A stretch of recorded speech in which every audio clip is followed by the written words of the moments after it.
13,000 years ago, glacial melt created a gorge that cuts through Mohican State Park in Ohio, an eerily prehistoric place that showers the senses, the perfect backdrop for a timeless and thought-provoking story of struggle. Well, the 100 Mile is one of those things that is check in the box. We're going to start on the back side of the banner. 1, 2, 3. Of the nearly 200 runners about to step into the madness of the Mohican 100-mile trail race, only first-timer Tom Mitchell of Springfield, Virginia brings with him 100 stories of sacrifice and of sorrow. A little bit nervous, a little bit excited. You know, Adam and I are running this race. We're carrying 100 kids with us, man. 2, 1, go! There's so many interesting stories, why people are out here, what they're doing, and all of that will come out during the race. This ultramarathon is a 2-day test of physical endurance and mental might in the starkest of environments. 147. Athletes have 32 hours to complete 4 25-mile loops. 49. Hey guys, we got water on the road. Aid stations every several miles offer a brief respite. Holy cow. How you guys feeling? Like a wet rat. For nourishment needs, Water's on the right, heat's on the left. encouragement, and assessment. I'm good right now, Jay. I'm good. We killed 4 miles. We got 4 miles down. We got 96 more to go. Mitchell, known as Tattoo Tom for his myriad of skin markings, is racing with training partner Adam Kathuda. I feel great. I'm happy to be here. I feel lucky. It's common for runners, in Mitchell's case critical, as you will later find out, to race with a friend. They lean on each other for tactical and for moral support. And to make a difficult challenge even more daunting, these inexperienced athletes are covering the equivalent of 4 off-road marathons back to back to back to back. For several miles during the first loop, I caught up with Tom and Adam. Their pace was steady, their spirit strong. But it's perfectly reasonable to ask yourself, why would a novice attempt such an outlandish athletic feat at 46 years of age? Jay, this is a tattoo of my daughter, Shayla, when she was 3 years old. I had a tattoo here on my arm. It's close to my heart. When I'm sleeping, it's close to my heart. This father's drive stems from a heartache that will never heal. With my daughter, I haven't gotten over it. 5 years ago, Mitchell's firstborn, Shayla, contracted Hodgkin's disease. I haven't pushed past it. She fought bravely for 2 years. I haven't worked through it. But cancer consumed her body and took her life at 18. It definitely hasn't gotten any better. It's just gotten different. Before she died, Shayla insisted her father remain brave for other families facing the crushing physical, emotional, and financial burdens that come with cancer. And so when she died, I coined the phrase, still brave. And that's what I am. I'm still brave for her. So Mitchell turned his pain into a battle cry. Still brave, people, still brave. And then a foundation. I need goose. Okay. The foundation helps families of children fighting cancer, like the Noakes of Northern Virginia, And kiss again. pay for critical non-medical needs like gas cards, car repairs, and rent. We lost our house. We had to file for bankruptcy. Young Lily Noakes has a rare and typically fatal form of brain cancer. They gave us 5 years when she was diagnosed, and that was as of May 1st this year. So it's kind of like we're on borrowed time right now. To raise money for Stillbrave families, this non-runner made a bold challenge to inspire donations, race a century over stream beds and limestone on a demanding course that includes nearly 13,000 feet of elevation gain. I want to replicate the struggle that children with cancer face every single day. I think this is a way for him to quantify how he feels about the battle against childhood cancer and just to put it all on the line. How are you feeling? We feel pretty good. Okay. Do you need salt tablets? Now we have everything we need. So far so good. We feel good, but we know we have a long race ahead of us. So we're being smart, we're being slow, we're pacing ourselves, we're trying to run a smart race. But I think we feel pretty good at this point, Jay. The kids are like pushing us. Like it's not make-believe. They're pushing us. Tom and Adam finished lap 1 determined and inspired by Alexis Agan and Gavin Rupp, local children Tom knew well and watched die of cancer. If your children are one of the 100, we're honoring your child at every mile. Thank you for allowing me to run with your children. Carmela Betsy, mile 40. Aurora Clark, mile 41. Each mile of this race is dedicated to a different child who is either fighting cancer or has died of this wretched disease. Mile 44. Joshua Chambers, mile 45.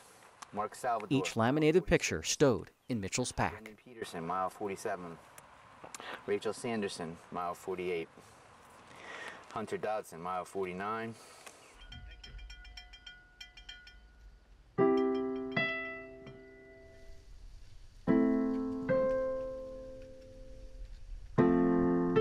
In the last several weeks, some of his Stillbrave kids have passed away.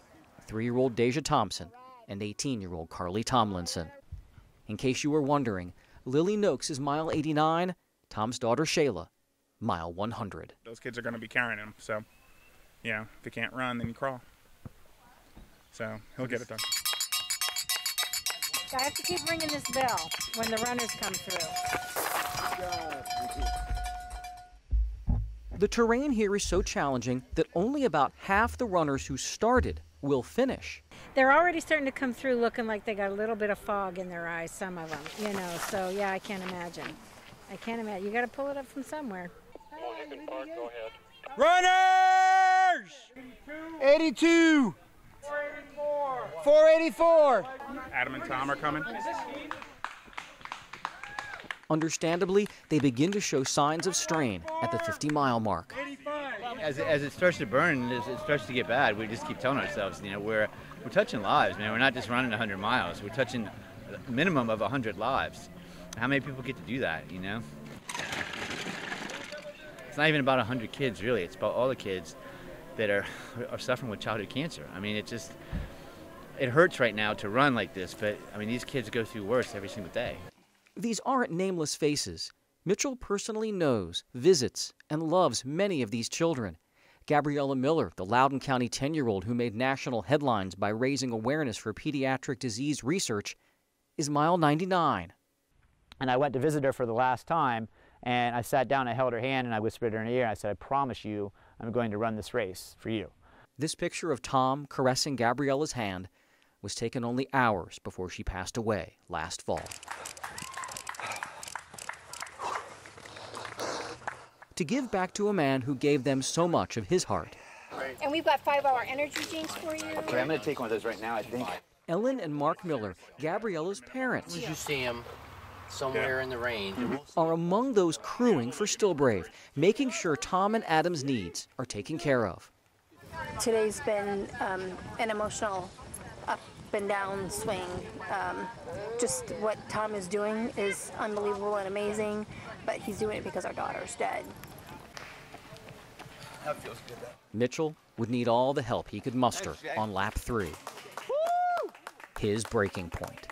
So talk to me real quick, man. I know it's hard. I'm not the same, Jay. I'm tired. This sucks. A lack of light while navigating rocky terrain, plus the pounding of 70 miles, would prove to be the first major crack in Tattoo Tom's inked armor. It's all the pressure that's on me, all the families that are depending on me. You know, does this really even matter? You know what I mean? Why does it hurt so bad? I'm not a hero, you know? I'm not. I'm not. Go get him, guys. But the next stop, mile 77, would be Adam's last. 4 miles past the aid station, and he said he couldn't go on. He said his kidneys were hurting. He couldn't go on anymore. So I didn't know what to do, and he told me to go. So I'm going to go. Adam's body was shutting down, his race over, and Tom feared without his partner, how could he make it another full lap? I don't know, Jay, if I can make it. I don't know. I know I'm cussing a lot. I'm hurting so bad right now. I don't know if I can make it. I just don't know.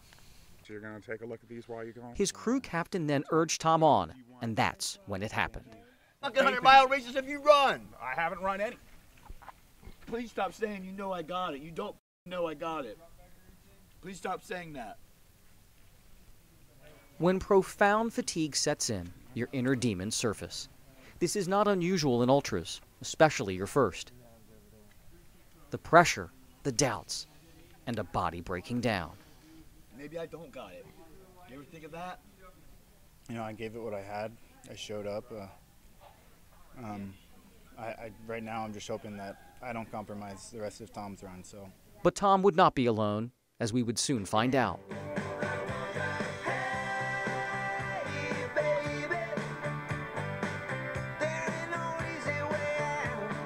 At mile 81, an appropriate song played at an aid station where Mark Miller, fearing Mitchell would drop out, took a calculated risk to lift Tom's spirits. He pulled up a favorite picture of Mitchell with his daughter Gabriella, who relied on Mitchell for emotional support during her struggle with cancer. You were always there when they needed you. And we're here wherever we can do for you. I don't know how you made them happy. Through his tears, Mark reminded Tom he's been there for all of those children. It was time for Tom to let those children be brave for him. This is his motivation, and the kids are what keeps him going. And somehow, he kept moving forward. I'm gonna need some goose too. But Tom, you're obviously doing something that is propelling you. I mean, geez. I just don't want to quit. I want to lose. I don't want to lose again.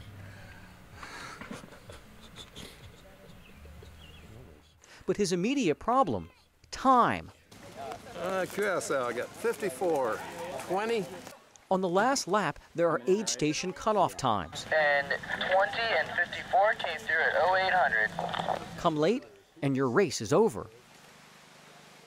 But then a volunteer pacer, someone to guide weary runners near the end of the race, was available. Brad Bloomfield, an experienced ultramarathoner coming off injury, would guide Tom in. I didn't think I was going to finish this race. Now I'm starting to believe I'm going to finish it.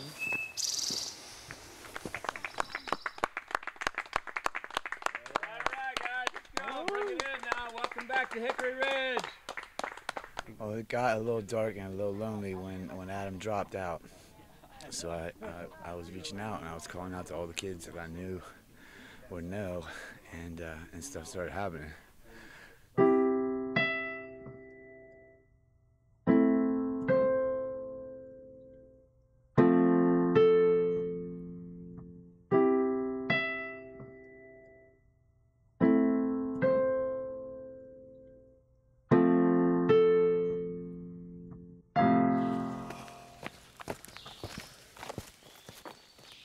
At the final aid station, Mitchell read his final few names.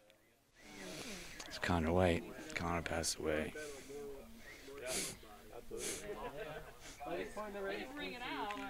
We tried to rinse ours a couple times. We see those last two. That's Gabriella Miller, Shayla Mitchell, miles 99 and 100. We didn't burn nothing down. And with that, Mitchell walked painfully in pursuit of the finish line. So, is Tom the last one, sir, to come through and finish? 114. He's the last one.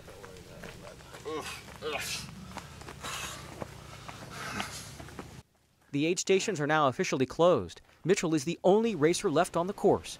A brisk hiking pace, and he'll make it. If he falters or stops, he won't beat the 32-hour cutoff. We then waited for what seemed like an eternity for Mitchell and his pacer to emerge from the forest at mile 99. And that's where Gabriella Miller greeted him. And in the last mile, his daughter Shayla. I want to win for her, and I'm going to do that today.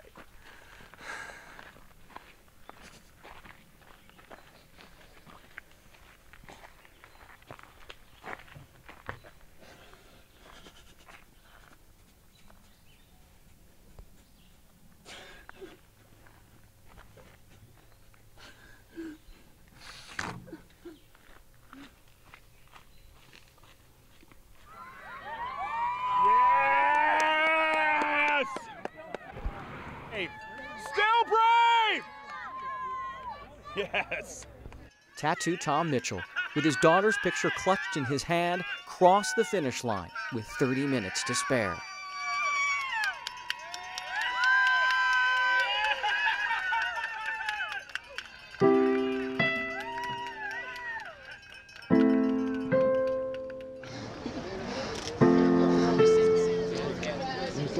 I love you. We did it, brother. As I was running after Adam dropped, I got really scared and I got really lonely. And I said, Gabriella, Shayla, I don't know how this being dead stuff works, but I need your help. Because I can't finish this race by myself. I know I can't finish it by myself. And all of a sudden, people started popping crossing my path, and they got me across the finish line. Mitchell believes his daughter gave him a gift when she died. The strength to help other children, like Gabriella Miller, who one day face the awful reality that sometimes life doesn't last as long as it should.